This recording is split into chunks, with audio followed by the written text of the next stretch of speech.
Hi there. Welcome back to another quick and easy watercolor painting. I'm Rod Bergeron, and let's see if we can make something awesome today.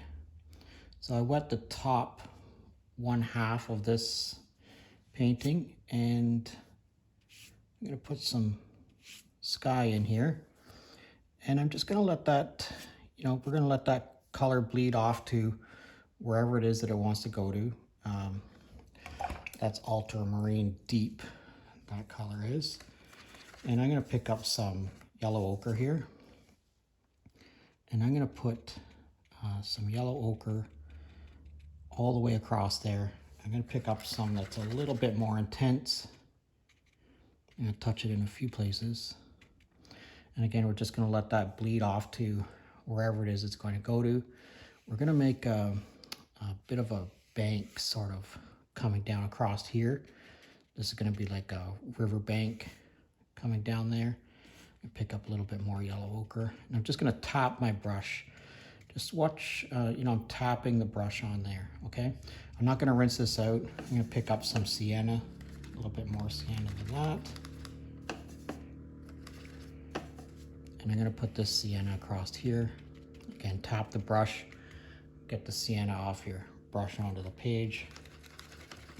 Pick up a little bit more sienna. I'm going to put some into some of these areas across here, okay?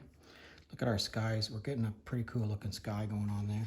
Okay, so put a little bit more sienna in a few places here.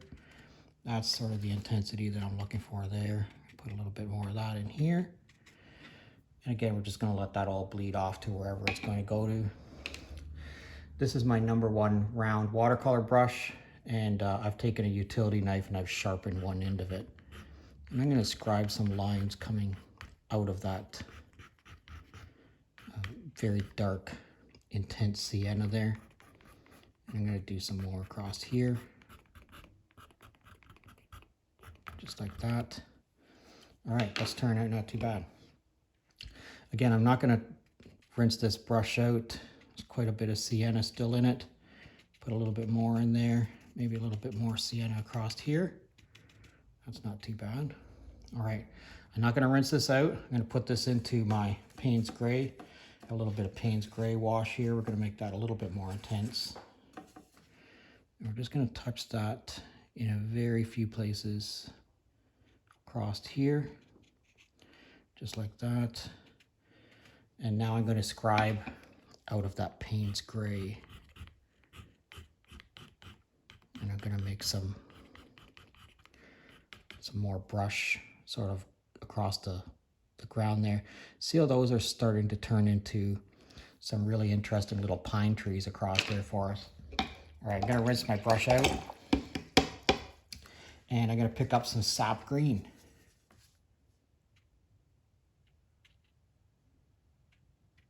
We're just gonna tap that in a few places, okay? Same here. Tap that in a few places. Now I'm going to take this brush, which is a 1/4 inch flat brush. I'm going to set that brush down. And I'm going to wet this brush, knock most of the water off of it. But I'm going to pick this up fairly intensely. And I'm going to make some lines that are a little bit more vertical across there. And again, we're going to let that bleed to wherever it is it's going to bleed to. Put a little bit more green in some places here.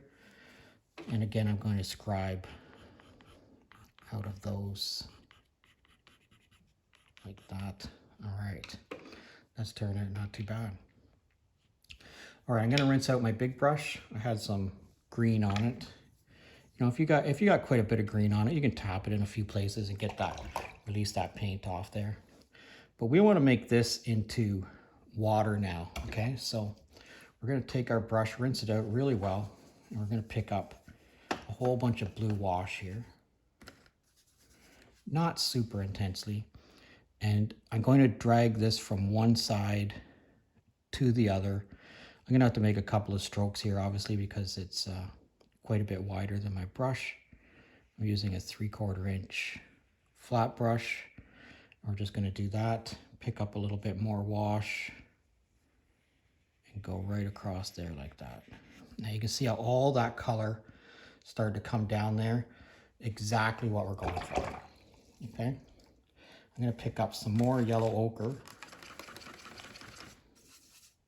I want you to know that everything, when I say yellow ochre, I mean it's just, that's my suggestion. You do whatever it is you want to do.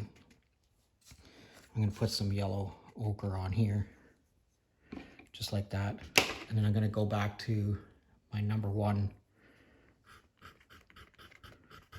scribing tool. I'm going to scribe some more lines like that coming out of there. That's pretty cool. All right.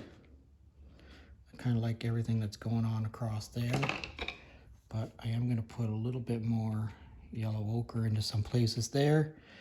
Get some more coming down across there.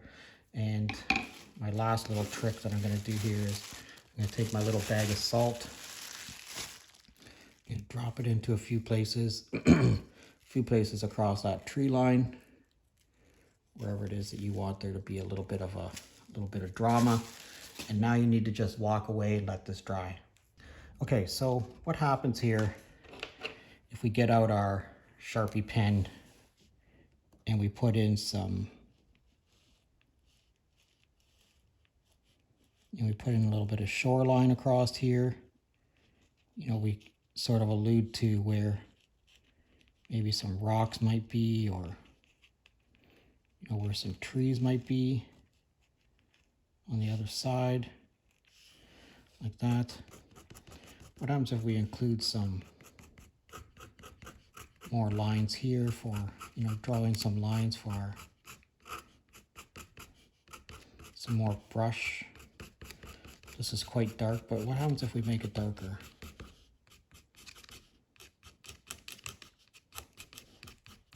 I kind of think of everything that I create, I try to think of it as an experiment. Some experiments turn out, some experiments don't turn out. So, you know, it's worth giving it a shot and just see, you know, what happens to something. So let's see what happens when we put a few black lines on there, and then we put our mat on, and we check it out. You know, those few black lines really added a pretty interesting shoreline going across there. And it's, you know, pretty interesting across the front here. I really like the sky in this particular one too. Again, I'd like to know what you think of it. Let me know in the comments section. If you're currently a subscriber, I thank you very much. And if you're not currently a subscriber, please consider subscribing to my channel. I might do a little bit more with this, just to see what happens. What happens when we do that, and then we actually take like a small brush, like this is a number 1 round brush. And we get a little bit of Payne's gray here. You could do this with any color really, but I wonder what happens when we just sort of add a little bit of Payne's gray and create some pine trees. You know what happens when we do that?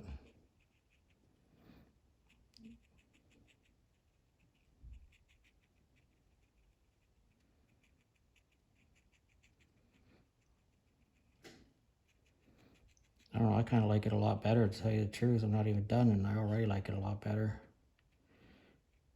Now this is the number 1 round brush that I usually use the pointed end to scribe into the work, and